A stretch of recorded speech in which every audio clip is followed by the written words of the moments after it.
deuxième segment de la semaine. Donc, Exactement. voilà, sur Inspi JDR, Les Gardiens de la Galaxie. Donc, on a vu ce film tous les deux, on l'a pas mal aimé. Ouais, moi c'est une bonne surprise parce que j'en attendais mais rien du tout. J'avais enchaîné quand même la veille histoire de pas être complètement à côté de mes pompes. J'avais revu le 1 et j'avais vu le 2 que je n'avais pas vu, que j'ai trouvé moins bon que le premier. Le premier qui était quand même le renouveau de Marvel avec cette touche d'humour un peu décalée qu'on retrouvait avec notamment, ce serait bien que tu fasses le focus toi, avec Star-Lord, tout ça, Drax, Groot, etc. Et Rocket Raccoon. Et ce troisième film est une pépite. Enfin moi j'ai vraiment apprécié et j'ai trouvé qu'il était excellent même en termes de filmographie et cinématographie en n'étant pas que du Marvel sur 2 points. Je sais pas si tu vas être d'accord avec moi sur l'origin story, comment on raconte une très bonne origin story d'un personnage, donc le personnage de Rocket Raccoon, et la construction, le méchant en fait, l'antagoniste, qui est un bon antagoniste pour faire écho à notre émission où on avait invité KFR. J'ai trouvé que c'était plutôt cool, notamment parce que c'est un antagoniste qui a un but qui est noble, créer une utopie, mais dont les moyens sont complètement immondes. Voilà. Et bien, c'est un eugéniste pur et dur. Mais écoute, Bah oui. je dois avouer que Marvel, pour moi, était clairement en train de gentiment mourir à petit feu, lentement. Mais sûrement, ils continuent à faire beaucoup d'entrées, mais leurs films sont de moins en moins intéressants, de moins en moins... Enfin bref, moi, personnellement, hein, ça n'engage que moi, j'en ai de plus en plus rien à foutre, en fait, des films Marvel. Oui. Alors qu'à côté, je joue à Marvel Midnight Sun et à Marvel Champions, qui est un super jeu de cartes. Bref, peut-être que j'en parlerai un jour dans une autre inspi-JDR. Mais les films me laissent aucun intérêt, quoi. J'ai plus trop confiance dans Disney+, donc les séries de Marvel m'intéressent encore moins.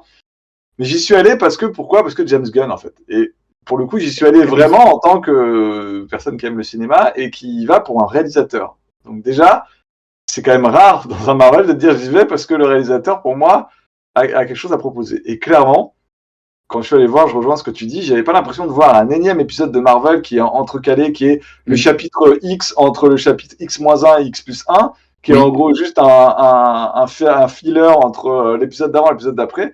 J'ai eu l'impression de voir un film qui se tient en lui-même et qui se tient pour lui-même, dont le monde de Marvel est là, mais en fait, on s'en fout, c'est un background, quoi. J'ai vu un film de James Gunn.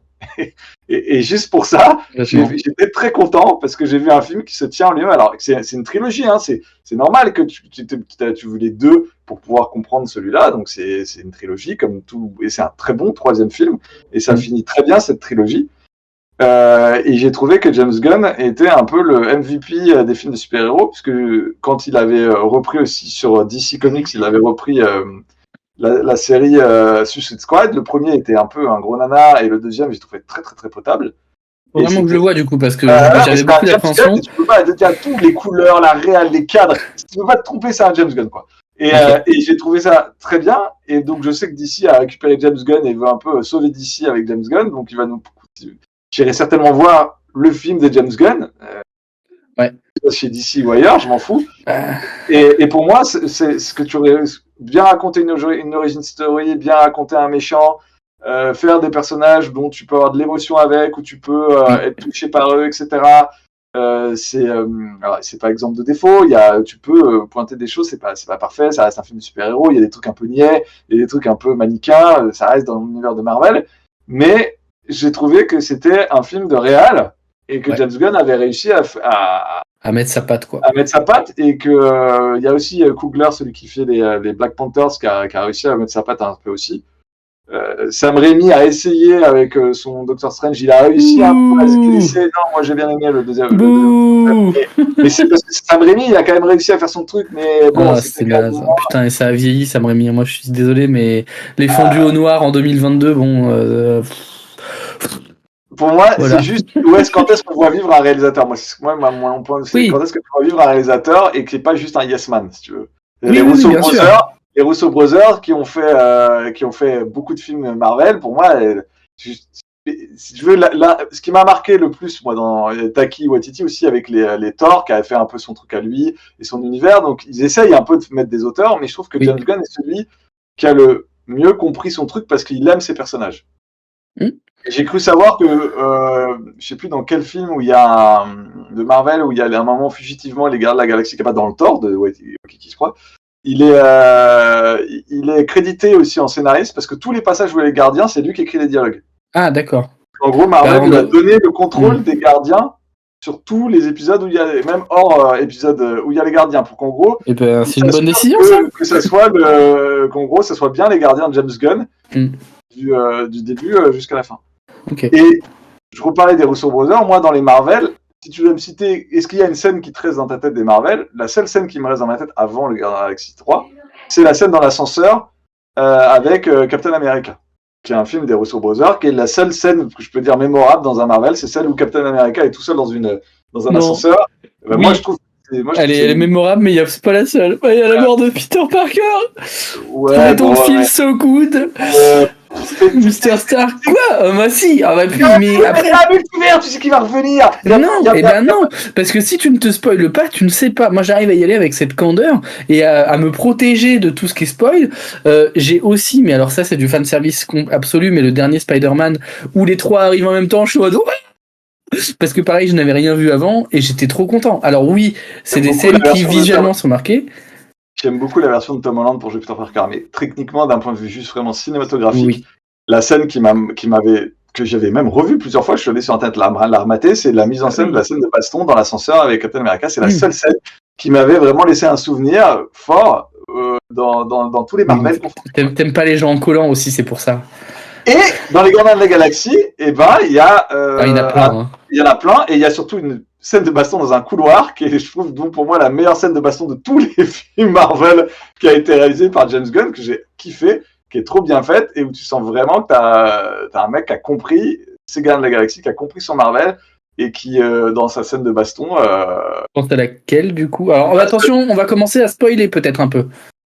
Des spoilers vite fait, parce que je veux pas tout spoiler. Il y a une scène dans un couloir, tu peux pas te tromper, il y a une scène de baston dans un couloir, ils sont tous là, et ils sont en équipe dans un couloir, et oui. Il y a des scènes très touchantes dans celui-là, avec dans l'origin story de Rocket Raccoon. Alors, très intelligemment, Rocket Raccoon ne participe pas vraiment à l'aventure sur cet épisode parce qu'il se fait péter la gueule globalement et on voit c'est beaucoup de flashbacks parce que il est un peu aux portes de la mort et plus il avance, plus les flashbacks se font présents. Donc pareil, encore une fois, plutôt très intéressant en termes de manière d'apporter la chose et d'amener la chose. Et surtout, il y a des scènes où ils sont dans les enclos avec ses copains et tout. C'est touchant, quoi. Il y a vraiment des scènes où t'es... Oh, mon petit... C'est là où, pour le coup, bossant moi-même dans les effets spéciaux, c'est mon travail de tous les jours. Ouais. Donc, ce genre de choses m'intéresse particulièrement. Mais putain, pour une fois, les VFX des bébêtes sont vachement bien faites. Genre, on a eu le même... Tu vois les poils, les machins, enfin, toute la texture des peaux, les shaders, la lumière, les mecs, ils ont bossé, vu comme je sais comment ils exploitent leur graphisme dans les studios américains, les mecs qui ont fait des burn-out à cause de studios en tout cas peuvent être fiers du résultat de leur burn-out. Peter est d'accord avec toi. Ça arrive effectivement à te donner plus d'émotions avec des créatures en full CGI qu'avec parfois des humains. Oui, et alors justement, j'ai trouvé que les bébés ratons avaient parfois trop d'émotions, bizarrement. Tu les vois très larmoyants, très presque anthropomorphisés. Par contre, il y a des scènes de fou avec quand ils donnent leur nom et qu'ils décident de comment ils s'appellent. La scène est mignonne à souhait avec les créatures qui sont... Parce que les créatures sont quand même pas hyper rassurantes. Quand on pense à Floor et à Layla, elles peuvent faire un peu peur, quoi. Mais elles sont toutes choupies, toute choupette et t'as la scène où il s'en va il s'échappe, elle est pleine d'émotions et moi j'ai lâché ma petite larme pendant les Gardiens de la Galaxie volume 3 carrément, je l'admets. Le truc que j'aime beaucoup moi dans ce film, c'est que c'est un des rares films qui est fait par un ça se voit que le mec c'est un ancien quepon. Ça se voit vraiment. Un ancien punk. Il est James Gunn, c'est un ancien de la contre-culture américaine et qui aime les trucs borderline, un peu punk, parce qu'en gros tous ces héros sont des mecs déglingués, sont des mecs des bas-fonds, sont des mecs qui sont détruits, et en gros plus les mecs sont moches, hideux, laids et des freaks, Ouais. plus il essaye de les réhabiliter en fait. Ce film passe son temps à réhabiliter les freaks. Sauf le méchant. Et en gros, le grand méchant, on a dit, c'est un hygiéniste, et son but, c'est que Ouais. les gens soient trop beaux, trop parfaits. Et justement, Ouais. en cherchant ça, c'est lui le méchant. Oui. Et donc, et parce que lui-même n'accepte pas son côté freaks qu'il a au fond de lui, il le refuse. Et Oui. donc tout ça, c'est vraiment un truc de quepon américain Ouais. pur et dur, d'accepter le freaks qui est en nous, etc. Et c'est assez unique dans tous les Marvel, qui sont quand même des films globalement assez sages, assez propres. Oui, et d'ailleurs la scène de fin est assez crado. Le visuel est assez crado. Ouais. Et effectivement, ça marche bien, quoi. Un truc comme ça, parce qu'il y a 2-3 trucs qui sont assez genre, pour un Marvel, je fais genre, oh, je sais pas si j'emmènerais mon gamin de 10 ans voir le film, il y a certaines notes, je fais genre, donc. C'est comme tu dis, il y a vraiment des trucs qui pourraient filer des cauchemars à des gamins, hein, quand même. Ah oui, carrément. Mais moi, les créatures, elles sont, en fait, la première fois que tu les vois, elles sont présentées. Tu les vois, il n'y a pas de dialogue au début, et ça m'a fait penser à Toy Story quand t'as tous les jouets qui arrivent et moi, quand j'étais jeune, m'avait fait flipper ma race, notamment la tête sur l'araignée. Voilà. Et c'était à peu près le même ressenti. Et effectivement, pour des gamins, je suis pas sûr, quoi. Le fils de Peter, 11 ans, il s'est caché les yeux plusieurs fois, ça m'étonne pas. Mais je sais pas si, et du coup, a priori, Peter me disait qu'il est pas Peggy en France. Je crois qu'il est pas Peggy partout. Je sais pas, en fait, je serais pas surpris qu'il le soit, parce que pour les Américains qui sont quand même assez, dès qu'il y a un truc un peu, alors en tout cas, il y a pas de nichon, il y a pas de truc sexuel, etc. Donc non. pour eux, c'est plus important que tout. Mais clairement, les copains de Rocket Raccoon et la scène finale, il y a des moments, tu genre, oui, bon. Voilà. Écoute, c'est bien, c'est le retour des trucs pour enfants. C'est comme le méchant dans Le Chapeauté 2, quoi. C'est des vrais méchants qui font flipper.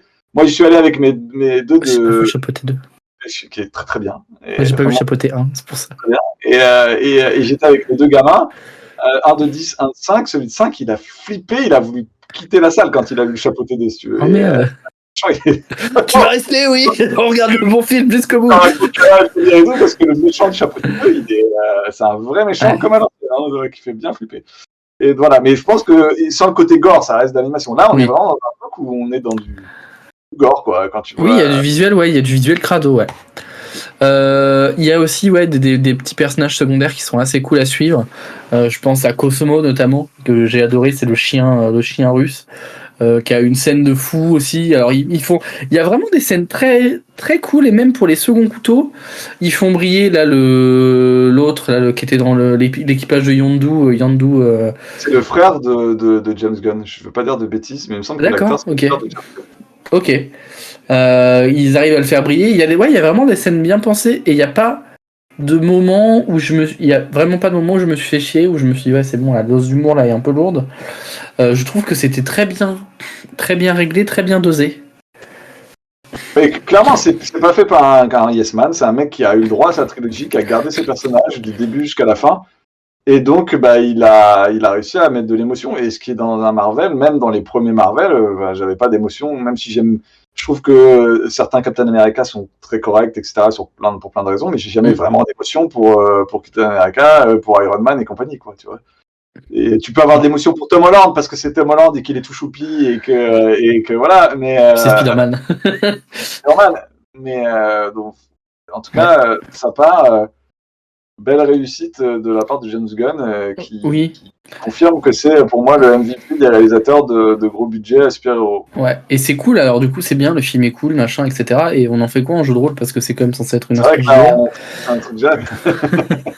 Qu'est-ce qu'on va faire en jeu de rôle? Je suis curieux, parce que c'est toi qui as voulu faire un speech derrière, tu vas me dire... Menteur! Faux, monsieur, c'est du mensonge, je crois. Je ne suis pas sûr, mais je crois que vous vouliez... Je ne suis pas certain, mais ce n'est pas grave. Ok, parce que pour moi, un speech derrière, ok, t'as une représentation d'une équipe. Ouais. C'est un peu la même chose qu'on pourrait dire, qu'on a dit la dernière fois sur Donjons et Dragons. T'as une équipe, ils ont tous des défauts, ils ont tous des qualités, ils sont très interdépendants, ils ont tous des arcs narratifs intéressants. Moi, ce qui pourrait le plus m'inspirer, tu me diras toi, c'est l'univers. Je trouve que l'univers de Marvel est jamais plus intéressant que quand il est pris dans son côté complètement barré. Et les Gardiens de la Galaxie ont l'avantage d'être le seul qui n'est pas focus sur la Terre en permanence. Tous les autres, même Thor, arrivent à être très focus sur la Terre. C'est un peu moins vrai sur les derniers qui sont sortis, mais alors que c'est un univers cosmologique. Tu peux vraiment aller à tous les endroits, etc. On passe son temps à la Terre, la Terre, la Terre, la Terre, la Terre. Là, la Terre, c'est une planète dont tu parles vaguement. Et oui, tu vois un moment. Et ils veulent même pas y aller, en fait, surtout. Ça les intéresse pas. Et je me suis dit, voilà, pour le coup, c'est une des rares franchises de Marvel qui prend à bras le corps ce côté cosmologique. Et donc, je trouve que ça me donne envie de m'intéresser à l'univers de Marvel. Et que c'est un univers pulp qui peut avoir ses intérêts et qu'il n'y a que les Gardiens de la Galaxie. C'est pour ça d'ailleurs que je me dis que maintenant que les Gardiens de la Galaxie sont terminés, Marvel est dans la merde parce qu'ils viennent quand même d'enterrer leur meilleur. Mais je crois qu'ils ont dit que ça revenait, non? Je crois qu'à la fin du film. Va revenir, mais en gros, peut-être qu'il va revenir dans un énième film où ils vont tous Avengers Assemble et on va mettre des comprendre dans la mission, tu vois. Mais c'est juste que pour eux, il me semble pas que les Immortals vont remplacer les Gardiens de la Galaxie, si tu veux. Non, il y a peu de chance. Donc, en gros, ils sont dans la merde. Marvel, ils continuent leur pente descendante. Ils ont eu leur petit gardien pour sortir la main de l'eau, mais je vois pas trop avec quoi ils vont remplacer. En fait. Ouais. D'ailleurs, petite parenthèse sur la Terre, pour revenir là-dessus, la planète utopique horrible est une réplique de la Terre. Donc j'ai trouvé que c'était aussi une belle mise en abîme parce qu'en vrai, effectivement, la Terre, ils veulent pas y aller. C'est quand même un endroit qui évite farouchement Star-Lord et que les autres, ils s'en battent les couilles parce qu'ils viennent pas de là. Clairement. Donc ça, j'ai trouvé ça cool. Et moi, ce qui m'intéressait particulièrement en termes de jeu de rôle, c'est l'origin story, justement. On en a déjà parlé, évidemment, mais même en fait, ce côté faire intervenir un joueur qui est HS, qui est pas en état de jouer, je pense que ça peut ramener des moments très sympas en termes de jeu de rôle, et je pense que ça s'y prête complètement. T'as des scènes d'action, t'avances dans ton histoire, t'en as un qui prend un mauvais coup, donc il est KO pour un temps indéterminé. Bon, bah, on va continuer l'histoire pendant le temps que tu te remettes, et ben, ouais, ok. Mais du coup, t'es au bord de la mort. Qu'est-ce que tu vois finalement? Comment ça se passe? Quelles sont les scènes de ton passé que tu vas revivre? Qu'est-ce que tu aurais fait différemment? Est-ce que tu vas changer? Parce que c'est aussi un vecteur de changement pour Rocket Raccoon. C'est un vecteur de changement parce que il est très cynique, il est très dans la retenue. Il y a une scène très cool d'ailleurs avec ça, où avec Yondu, donc le mec bleu, lui dit ok, ouais, c'est bon, bah, j'ai compris ton manège, tu fais genre t'es le plus badass des badass, mais en vrai je suis comme toi, quoi. Et il lui gueule dessus, il dit bah de toute façon je suis comme toi, donc je comprends bien que t'es pas méchant, etc. Donc arrête de faire le con et profite de ta famille, quoi, globalement. Mais bref, ce que tu dis, c'est des flashbacks. C'est un petit narratif qui permet de faire venir un joueur, même si officiellement il est pas éclaté. Par exemple, comme Blade in the Dark. Par exemple, comme dans Blade. Oui, mais dans Blade in the Dark, ne les utilise pas comme ça, les flashbacks. Tu peux tout à fait le faire. Tu peux le faire, mais il les utilise pas comme ça et il te propose pas de les utiliser comme ça de base. Et justement, je pense que c'est un bon moyen de faire intervenir parce que ça permet aussi d'avoir des joueurs qui souffrent, qui en prennent plein la gueule et qui se font mettre KO. Ok, mais tu vas quand même avoir un impact dans la narration. Si ce n'est sur les scènes, tu vas avoir parce que j'ai trouvé que moi les scènes que j'ai préférées sont les scènes où il y a pas de baston, sont les scènes dans le passé, sont les scènes avec ses copains, ce qui en retient, ce qui en retire, la souffrance. On a quand même une belle scène cliché avec Layla et les copains à la fin de je vais vous rejoindre les gars. Non, c'est un peu trop tôt pour toi, t'as encore des choses à faire dans l'univers. C'est un peu cliché qui sont un peu lourdingues et bon, qui font partie. Mais ça va trop bien. C'est du tearjerker de fou, quoi. Oui, mais c'est du facile super-héros, c'est tous les passages qui font pour moi que c'est pas un film parfait, que ça reste un film Marvel. De toute façon, non, c'est pas parfait. Bien grasse, bien voilà. Mais ça ne gâche pas le fond du film qui est, comme moi, ce que j'aime, c'est que c'est un film qui dit les freaks sont les vrais héros et c'est un film de freaks. Et juste ça, pour moi, c'est déjà un bouffée d'air frais pour Marvel. Carrément. Même dans le mythe du Ubermenschen avec que des mecs super forts, super beaux, super musclés. Oui. Et c'est pas les gars de la galaxie, c'est des freaks. Ouais. Mais ouais, justement, pour revenir un peu sur Marvel, je pense qu'effectivement, ils se préparent des heures sombres parce que j'avais pas capté que moi c'était la fin des Gardiens, mais si c'est la fin des Gardiens et si c'est la fin de James Gunn chez Marvel, ça pue sa mère, en vrai. Hein. Ils vont ressortir du bois les 4 Fantastiques, parce qu'ils sont là, mais bon, les 4 Fantastiques, c'est quand même la franchise la plus pourrie qu'ils aient fait et qui reboot à chaque fois, quoi. Je sais pas s'ils vont essayer de la remettre en place, mais ils pourront pas, parce que c'est la famille américaine, ils pourront pas la toucher, donc elle va être bien plan-plan. Enfin, je vois pas. De toute façon, les 4 Fantastiques, c'est un peu la série maudite. Est-ce que c'est planté nanar sur nanar depuis 20 ans? Ouais, c'est clair. C'est un peu, ouais. Ils ont même récupéré le torche, Johnny Torche, pour en faire après Captain America, c'est-à-dire. Ouais. Mais donc en gros, voilà, je sais pas ce qu'ils vont faire avec les 4 Fantastiques, mais clairement la famille américaine, ça fait pas rêver quoi. Enfin, c'est justement, ce sera Non. pas des freaks quoi. Et à voir. Je sais qu'ils essaient péniblement de récupérer les X-Men. Où là, pour le coup, on est dans Freaks. Oui, il y a de quoi faire avec X-Men, mais ça, encore une fois, ils ont tellement de problèmes de droit avec X-Men, donc je suis pas sûr qu'ils les récupèrent tous. ça, et puis ils s'attaquent à une série où il y a quand même des rôles iconiques, et où s'ils reprennent les personnages iconiques, il va falloir remplir les chaussures des acteurs iconiques qui ont joué les X-Men. Et mon Dieu que c'est pas si facile que ça de jouer Logan derrière Hugh Jackman, de jouer j'allais dire Montalo. De jouer Peter Stewart pour jouer. Exactement. Alors en plus, pour le coup, ça avait été réussi avec James McAvoy, qui est un acteur que j'aime beaucoup, qui remplit pas trop mal, mais c'est un peu genre le top du panier des acteurs. C'est ça. Du moment. Le mec, tu lui donnes n'importe quoi, ils peuvent tout jouer, donc voilà. Mais, ils annoncent le super arc avec le gars qui a la pierre dans le front. Warlock, là, qu'on voit dans le film, bah putain. Qu'est-ce qu'il a pris, Warlock? Parce que Warlock, qui est le personnage tout jaune, là, qui est un antagoniste un petit peu, qui finit par les rejoindre, il prend cher dans la gueule, hein. C'est parce que c'est censé être un personnage surpuissant. Et alors, le traitement de Warlock par James Gunn, je l'ai trouvé trop cool, parce que justement, c'est pareil, c'est encore une civilisation qui est censée être parfaite, qui, en tout cas, mais ça fait partie des piliers de la civilisation. Et il prend turbo cher tout le film. Il est con comme un manche à balai, pour pas dire autre chose. Et ça marche trop bien parce que c'est. Parce que James Gunn, il dit, moi, ce qui m'intéresse, c'est les freaks. Les Exactement. Et c'est des erreurs, quoi. Et donc, s'ils doivent partir sur Warlock après ce que James Gunn en a fait, eh ben, bon courage. Surtout que ce qui est fou, c'est que normalement, Warlock, c'est censé être le run dans Marvel qui suit la montée de Thanos avec les pierres de pouvoir. C'est ça, du coup. L'entité principale de Thanos dans les pierres d'infinité, c'est Warlock. Sauf qu'on l'a déjà eu, Thanos, dans les Marvel Cinematics. Donc je vois pas comment ils vont, genre. Il y a un autre mec qui arrive après Thanos et qui lui pète la gueule, là. Avec Warlock, genre. Non, je pense pas. Ils vont le mettre avec un autre méchant, là. Il y a le méchant supérieur à Thanos, là, qui arrive bientôt. Kang. Il a raté Kang. Oh putain. Ouais, il y a Kang, il y a Doom. J'ai raté Kang, il est vraiment intéressant. Voilà. Le seul truc qui pourrait sauver Marvel, c'est s'ils sortent Doom du placard. Mais parce que pour le coup, Doom, c'est le meilleur méchant possible qu'ils peuvent sortir. Et il faut qu'ils aient un Doom qui a un peu de la gueule. Mais là, ils ont essayé de faire Kang. Et Kang, ça marche pas. Parce que, comme en gros, Kang, dans tous les films où l'appareil se fait déboîter par des bilistes de super-héros, il est pas aussi dangereux, il fait pas peur. Et comme de toute façon, il y en a plusieurs des Kang, une infinité, en gros, t'en as rien à foutre. Qui meurt, on s'en fout. Qui perd, on s'en fout. Et donc, c'est un méchant qui a aucun enjeu, quoi. Le mec se fait battre par Ant-Man, quoi. Ouais. Donc, si tu veux, ça pose le bonhomme comme un non-méchant, quoi. Oui. Parce qu'Ant-Man, pareil, fait partie de. Bon, bref, après, il y a plein de séries maudites et toutes sont en train de se maudire, donc voilà. Mais Gardien de la Galaxie, c'était cool et il y a des bonnes. Même narrativement, je pense. Surtout narrativement, il est très intéressant en jeu de rôle, je pense, pour parfois s'inspirer. Et effectivement, faire un peu du cosmique intéressant, parce que faire du cosmique intéressant n'est pas si facile pour garder des enjeux.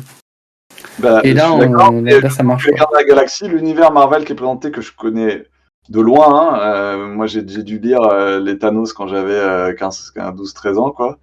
Et j'ai plus du tout touché de comics books depuis des années. Ouais. Mais je dois dire que l'univers Marvel cosmique ou mythologique, parce que Thor fait partie de ce truc cosmique, monde et pour moi m'intéresse plus que Hydra et ah oui, clairement oui. Tu vois. Donc ça m'intéresse plus de voir ce qu'il y a là-dedans, des trucs entre les dieux, entre les machins, et je pense que de voyager entre les plans de dieux. Ouais, faut que ce soit bien fait, parce que à l'inverse, je dis pas que les films sont bien. Je veux dire, il y a un personnage dans le dernier Thor qui est le mec qui tue les dieux, qui a une très bonne idée, c'est une putain d'idée de personnage. Il est pas clé à mort, parce que de toute façon c'est statu quo, parce qu'en gros c'est le mot magique pour les Marvel, c'est statu quo. Oui, et c'est justement, et c'est pour ça, et même en jeu de rôle et en idée, c'est compliqué. Je trouve que quand plus tu augmentes les niveaux de puissance, plus tu peux faire de l'escalade et du n'importe quoi, comme dit Cortex. Alors qu'en restant sur du niveau plus resserré, t'as tendance à faire des histoires un peu plus dramatiques et qui fonctionnent, à mon goût, mieux en jeu de rôle. Donc ça peut se faire justement a priori on peut se faire du cosmique intéressant, CF les Gardiens de la Galaxie, mais ça peut aussi vite partir en couille. CF, les derniers Avengers où on a Spider-Man dans l'espace, bon bah moi ça me parle pas trop, tu vois, c'est des scènes et Dieu sait que je suis un fan de Spider-Man et que j'aime bien le voir dans toutes les situations, mais dans l'espace ça m'a fait ni chaud ni froid. Moi, ce qui Et parce qu'en m'intéresse, plus statu quo, oui. c'est quelle leçon tu peux tirer du film pour le jeu de rôle. Ouais. Pour moi, le truc à éviter absolument le jeu de rôle, c'est le statu quo. Je veux dire, c'est vraiment la pire chose. Ton personnage pexe dans un jeu de rôle, ta campagne doit pexer elle aussi. C'est-à-dire, si le but d'un jeu de rôle, c'est de faire progresser et de faire évoluer un personnage, il faut que ta campagne, elle évolue elle aussi. Grâce ou à cause des personnages, hein, souvent. Mais, donc, pour moi, le Marvel, il n'y a rien de pire, en fait. C'est du statu quo en permanence. La Terre est dans un état, puis à la fin, on la remet comme elle était avant. Et voilà, le seul truc, c'est qu'après, bon, les gens, la moitié de la galaxie a disparu, on les a remis, on est revenu comme avant, et maintenant, il y a des centres pour gérer psychologiquement la disparition des gens pendant 4 ans. Voilà, tu vois, c'est la seule. Mais tu passes leur temps à être en statu quo. Dès qu'ils ont des séries dérivées, ils peuvent pas se permettre de toucher le gros lore, donc c'est encore plus des statu quo. Et c'est un truc qui est globalement assez chiant, en fait. D'ailleurs, la gestion tu sens que James Gunn il chie un peu sur le snap de Thanos avec la gestion de Gamora où pendant tout le film il dit oui mais en fait je suis pas ta Gamora, laisse-moi tranquille, ta love story pourrie c'est bon quoi, je suis pas ta meuf quoi. Et je trouve ça assez cool. Moi, ce que je trouve cool, c'est qu'elle lui saute pas dans les. Enfin, bon, vu qu'on est parti un peu dans les spoilers, qu'elle lui saute pas dans les bras à la fin. Ça, c'est bien parce que complètement. Ça vraiment, genre, ils sont destinés à être ensemble. Non, justement. Donc, bah voilà, le Gardien de la Galaxie, c'est cool. Moi, je vais sûrement aller le revoir, histoire de voir si j'ai raté des petits trucs, des trucs sympas, pour voir si je suis quand même passé un bon moment. Et puis, bah voilà, c'est cool. Bah oui, écoutez. On se dit à la prochaine. Merci, tout à fait. La semaine prochaine pour de nouvelles aventures. De nouvelles aventures. Salut.